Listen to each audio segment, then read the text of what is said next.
Richard Arce está con nosotros en una entrevista que teníamos postergada con él y le agradecemos muchísimo su presencia hoy día porque hoy día es un día crucial. Así que mejor que nos hayamos demorado, Richard. ¿Cómo estás? Muy buenos días. Pati, buenos días. Un gusto, como siempre, poder dialogar contigo a través de Nativa. Gracias, Richard. Igualmente. Cuéntanos un poco cómo ves las próximas 48 horas, que creo que son cruciales para nuestro país. Y sobre todo, porque la señora Boluarte se juega probablemente el día de hoy la demostración de que tiene una mejor estrategia para confrontar la parte violenta de las marchas. ¿No es cierto? Que esa es la parte que hay que combatir. Mira, es una situación definitivamente que ha llegado a un nivel donde la conflictividad ha escalado y que en esta circunstancia se ve una movilización masiva desde diferentes regiones, diferentes provincias, distritos, yo diría hasta comunidades, porque he visto imágenes de cómo se están movilizando y el mensaje es muy potente, ¿no? Porque parecería que están yendo a una guerra. La gente los despide como si estarían yendo a un enfrentamiento, a una deflagración.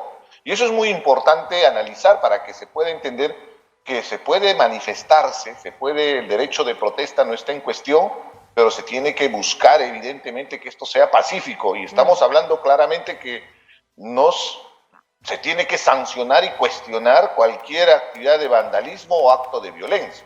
Entonces, ¿qué tiene que hacer el Estado ahí, Pati? Definitivamente tiene que responder, pero con decisiones políticas, porque esto es un conflicto político. Y la decisión política, para que se vayan todos, porque más allá de ese sector importante del sur que ha venido a manifestarse, según las encuestas, es una expectativa generalizada que se vayan todos. Y eso pasa definitivamente para hacerlo ordenado, con el adelanto de elecciones. Ay, pero entonces, el Congreso, en este escenario, el Congreso, Richard, no parece estar sintonizado con la gravedad del país. Ya salió el presidente del Congreso, el señor Williams, a decir una frase aterradora.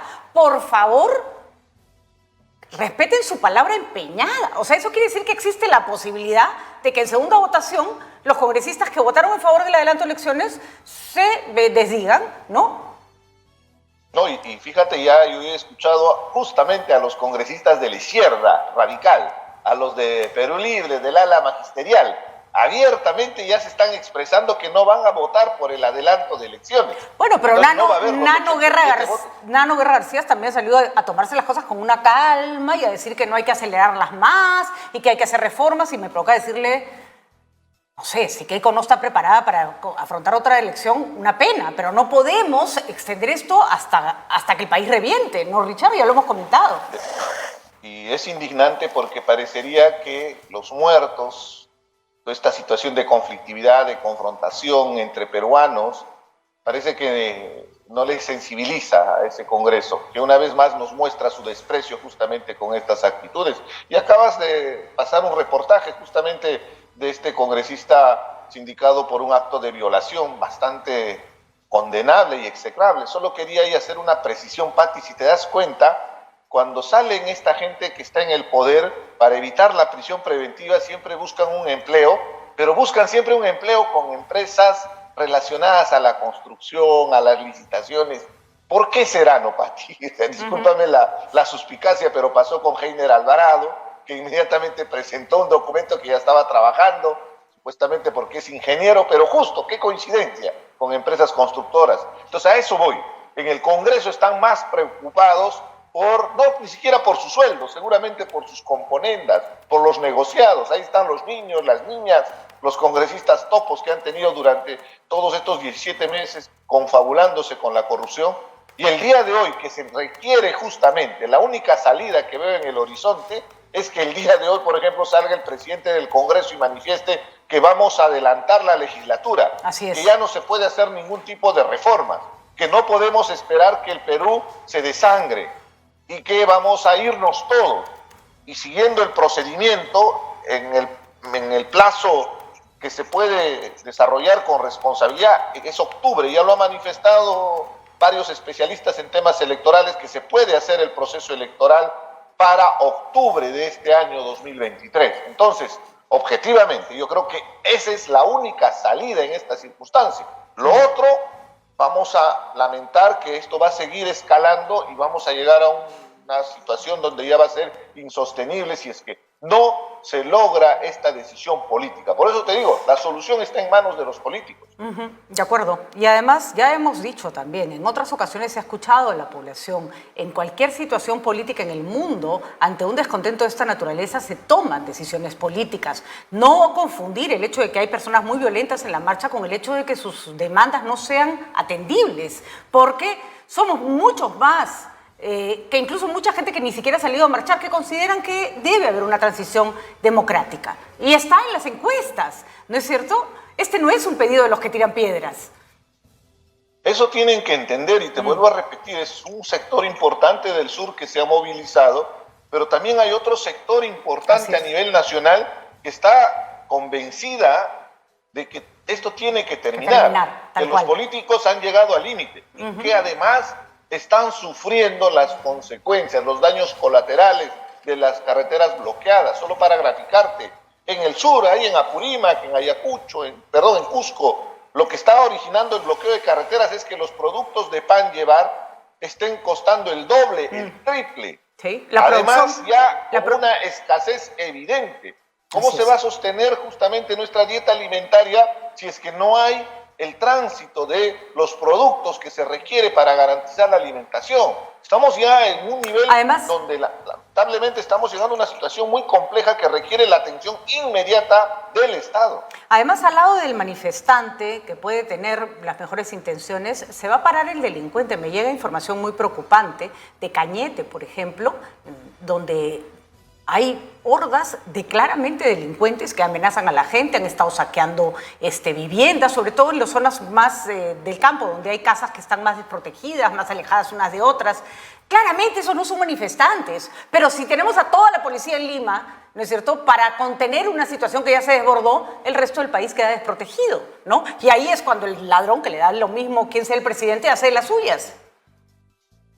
Evidentemente que están exponiendo la seguridad nacional a esta situación, porque para estos delincuentes que cometen delitos comunes es un escenario ideal no tener a la policía, que es el único que puede contener justamente robos, secuestros, todos estos delitos, que es uno de los principales problemas.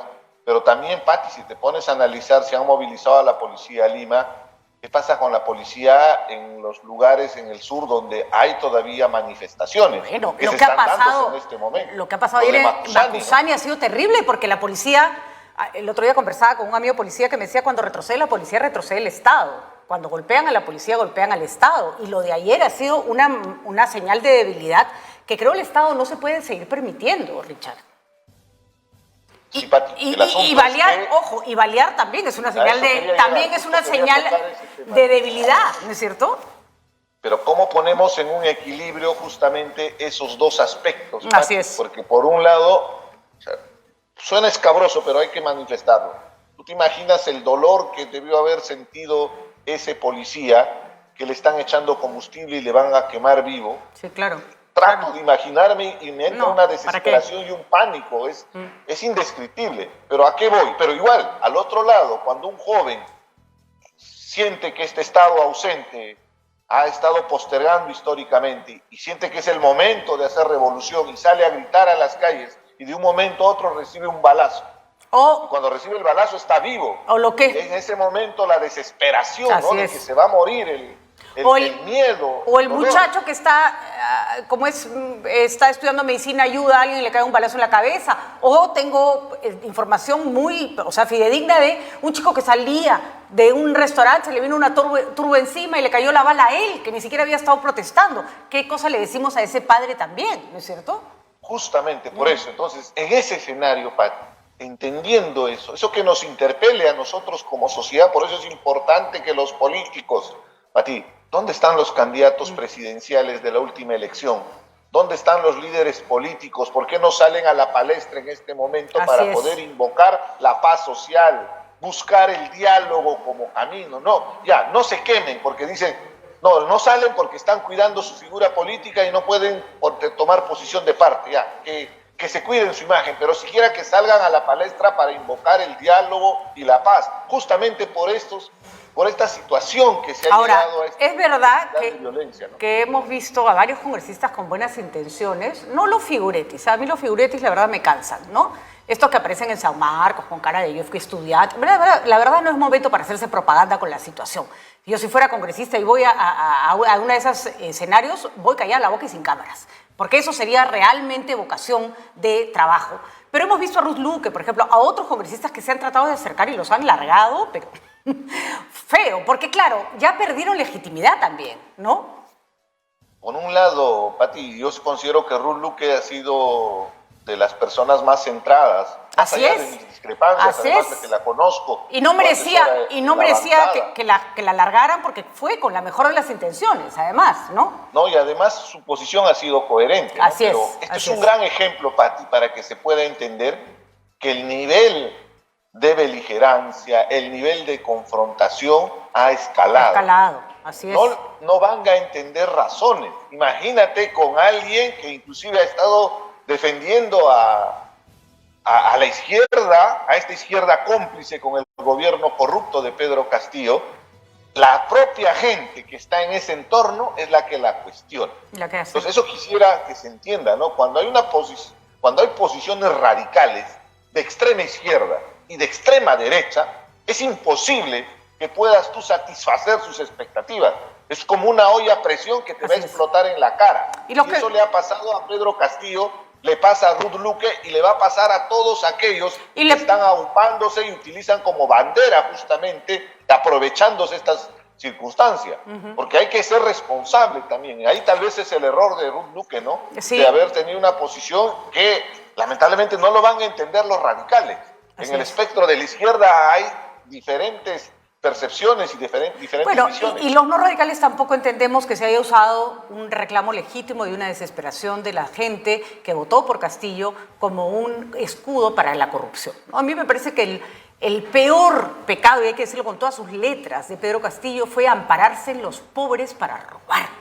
Eso no tiene nombre. Y cuando escuchamos los discursos incendiarios de Aníbal Torres, estamos escuchando un discurso en el que claramente lo que dice tiene razón, pero no lo está diciendo para resolverle el problema a la gente. Lo está diciendo para proteger, o lo estuvo diciendo para que proteger a Castillo detrás de un victimismo que Castillo no representaba. Representaba, ¿no? Otra cosa, pero no era una víctima de la población, de las circunstancias precisamente, ¿no? Pati lo utilizaba ese discurso para proteger sus chanchullos, negociados y actos de corrupción. Así es. Eso es la evidencia y esa es la constancia. Y lo que ha sucedido... Eso no es menos malo que coger a un niño y ponerlo al frente para que le caiga la bala a él cuando tú estás haciendo algo malo. Ese es más o menos lo que hizo Pedro Castillo, ¿no? Y es la utilización justamente perversa, para mí yo le llamo doble traición, porque la primera traición es que supuestamente iban a reivindicar estos daños, estos problemas históricos que sufren sectores muy importantes del país que son ausentes para el status quo, llamémoslo. Pero por otro lado, utilizaron ese discurso para cometer actos de corrupción, traición en doble grado. Así es. Y para que sea condenado y para que sea la historia. Y ojo, los que fueron cómplices también son responsables, ¿no? Porque prefirieron un fajín, prefirieron un carguito o simplemente ponerse de rodillas para que después se dé todo este desmadre del gobierno de Pedro Castillo, porque es parte también de este problema, no nos olvidemos. De acuerdo. O sea, tratamos de entender la posición de muchas personas que se están manifestándose, pero acá atrás hubo todo un escenario que se preparó, no planificadamente, no orquestadamente, pero que se utilizó la coyuntura, ¿no? Así es, y se ha ido retroalimentando, y es el monstruo que tenemos el día de hoy. Richard, a pedir porque el día pase lo más tranquilo posible. Gracias por haber estado con nosotros. Creo que eres un actor importante en estos momentos. Nadie te puede acusar de no reconocer y no representar los intereses de una población largamente marginada en nuestro país, pero eso no quita, y eso celebramos, que se tenga también una mirada crítica. Y eso hay que hacerlo de ambas partes, ¿no es cierto? Para los que están también, ¿no? Así es, hay que mirar con mirada crítica a nuestros gobernantes siempre. Siempre, sin ninguna... Esa es nuestra labor como ciudadanos. No nos están haciendo un favor, señores. Están puestos ahí porque están para servirnos. Pati, por favor. Exhortar que la manifestación se dé, que la gente salga con firmeza, que se levante su voz, pero no caigamos en la violencia, en la confrontación. Al Tal cual. final, todos somos peruanos. Recordemos, el día de ayer era el onomástico de José María Arguedas y él hablaba del Perú de todas las sangres, ¿no? Entonces entendámonos, todos y todas somos peruanos y tenemos la obligación justamente de construir una patria. Enfrentándonos, lo único que vamos a lograr es desangrarnos y el dolor va a ser muy grande. Ya hemos vivido esa historia y ese pasado, no volvamos a repetir. Así es. Manifestémonos, busquemos una estrategia. A los políticos el jalón de orejas, ¿no? Debería estar hoy día, en este momento, el presidente del Congreso anunciando que se va a adelantar Para las las elecciones elecciones. para este año. Así es. Ese gesto podría distender el ambiente de conflictividad. Muchísimas gracias. Pati. Gracias, Richard. Que tengas un buen día, que todos tengamos un buen día.